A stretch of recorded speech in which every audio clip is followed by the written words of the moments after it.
Halo guys, pendengar setia Gorilla 1858. Saya Kardio selaku host. Pada hari ini kita akan bahas topik yang sering bikin penasaran bagi masyarakat yang berhadapan dengan pemerintah.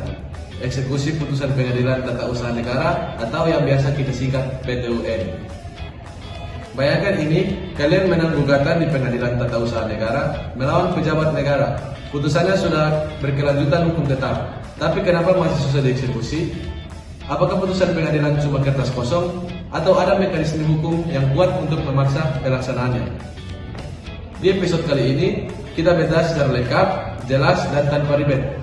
Siapkan catatan Anda karena ini penting buat siapa saja yang pernah atau akan berhadapan dengan sengketa administrasi negara. Sebelum masuk ke dalam sesi penjelasan, kami akan memperkenalkan diri kami terlebih dahulu. Perkenalkan, nama saya Kardio Saureka dengan akronim 638. Hai, perkenalkan nama saya Joanna Aurel Rekomendo dengan akronim 608. Perkenalkan, nama saya Timur Jiratulangi dengan akronim 629. Halo, nama saya Ayu Permata Adibramu Sayo dengan akronim 358. Halo semuanya, perkenalkan nama saya Tulia Masalina Maria Adolescendo dengan akronim 578. Selamat menonton. Dadah. Di episode kali ini, kita bahas secara lengkap, jelas, dan tanpa ribet. Siapkan catatan Anda karena ini penting buat siapa saja yang pernah atau akan berhadapan dengan sengketa administrasi negara. Nah, sekarang kita masuk dalam sesi pembahasan bagian 1. Apa sih pengadilan tata usaha negara dan putusannya? Pertama-tama, sedikit pengantar. Pengadilan Tata Usaha Negara atau PT-UN adalah pengadilan khusus yang menangani sengketa antara warga atau badan hukum dengan badan atau pejabat tata usaha negara.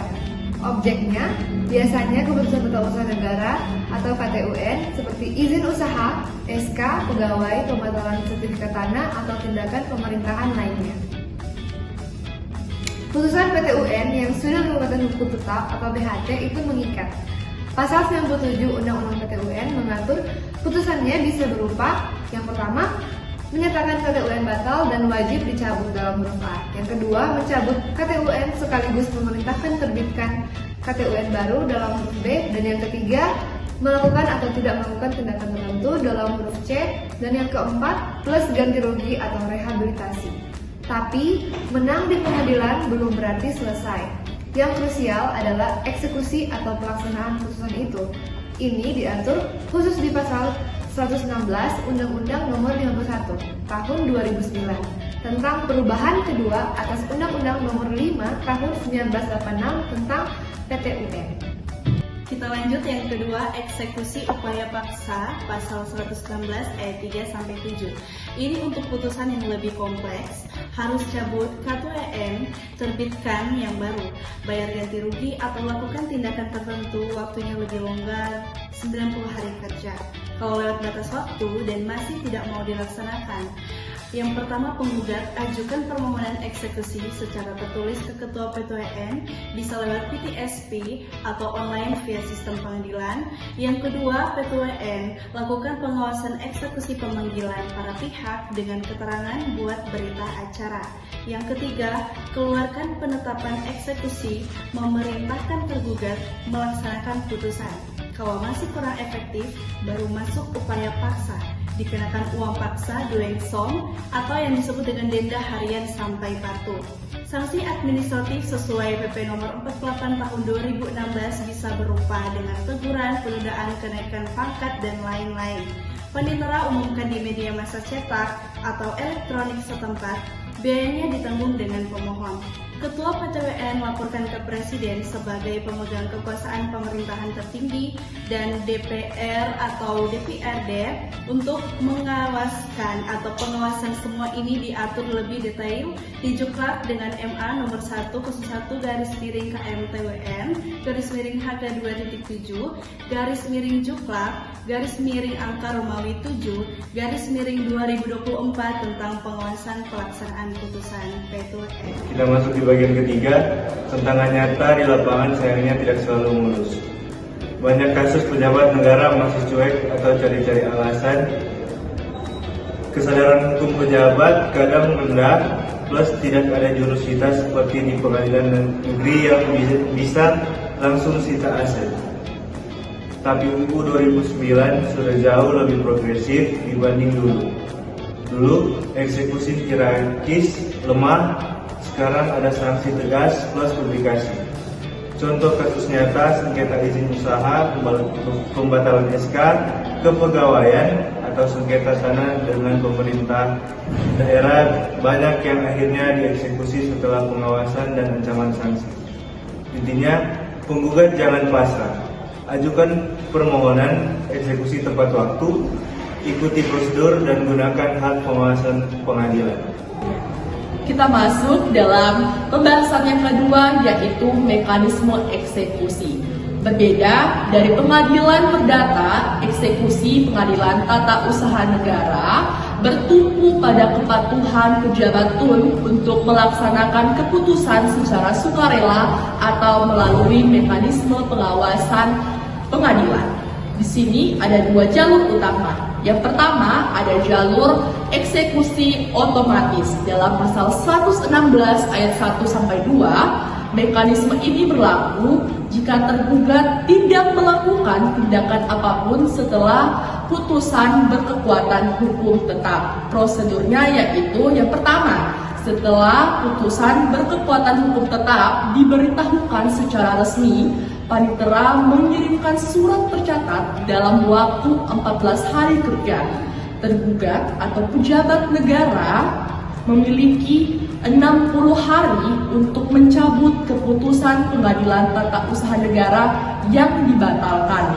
Jika tidak dilakukan, otomatis keputusan tata usaha negara ini dinyatakan tidak mempunyai kekuasaan hukum lagi. Nah, penggugat dapat meminta ketua pengadilan tata usaha negara untuk menetapkan bahwa keputusan ini batal demi hukum. Ini disebut eksekusi fiktif yang berlaku. Perlu diingat, hanya keputusan yang telah memperoleh kekuasaan hukum tetap yang dapat dieksekusi. Oke teman-teman, sekarang kita masuk ke dalam kesimpulan dan pesan. Eksekusi keputusan PT UN bukan sekedar formalitas. Ini wujud nyata dari negara hukum, di mana pengadilan bukan cuma pemadam kebakaran, tapi punya gigi untuk memaksa pemerintah patuh pada hukum. Kalau Anda atau orang terdekat sedang menghadapi sakit tun, ingat, putusan PHT adalah senjata ampuh. Pahami mekanismenya, jangan ragu, minta bantuan advokat atau LBH, dan patuh terus proses hukumnya. Hukum ada untuk melindungi rakyat, bukan sebaliknya.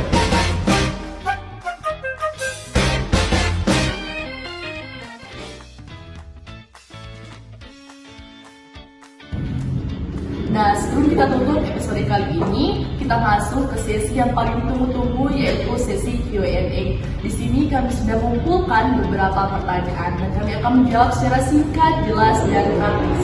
Yuk simak. Pertanyaan pertama, kalau saya sudah menang di PT UN tingkat banding, tapi tergugat atau pejabat masih tidak mau melaksanakan putusan setelah 90 hari, apa yang harus saya lakukan pertama kali?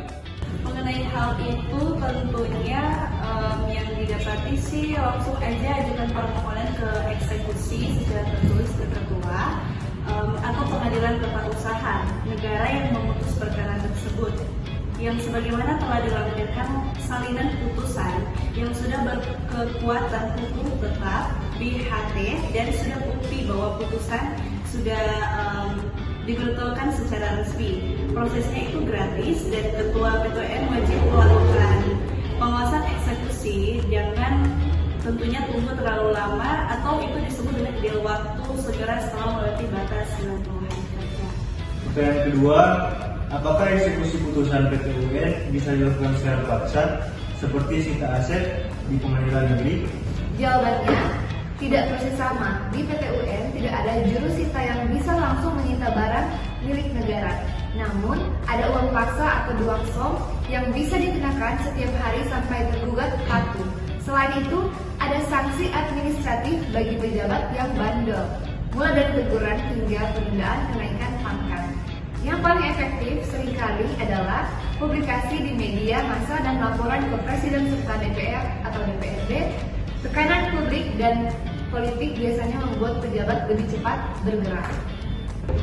Nah, pertanyaan ketiga ini ada, kalau putusan hanya menyatakan KTUN batal, apakah saya masih perlu meminta eksekusi? Nah, jawabannya tidak perlu meminta eksekusi paksa. Ini termasuk eksekusi otomatis setelah 60 hari kerja setelah diberitahukan. KTUN tersebut otomatis kehilangan kekuatan hukum.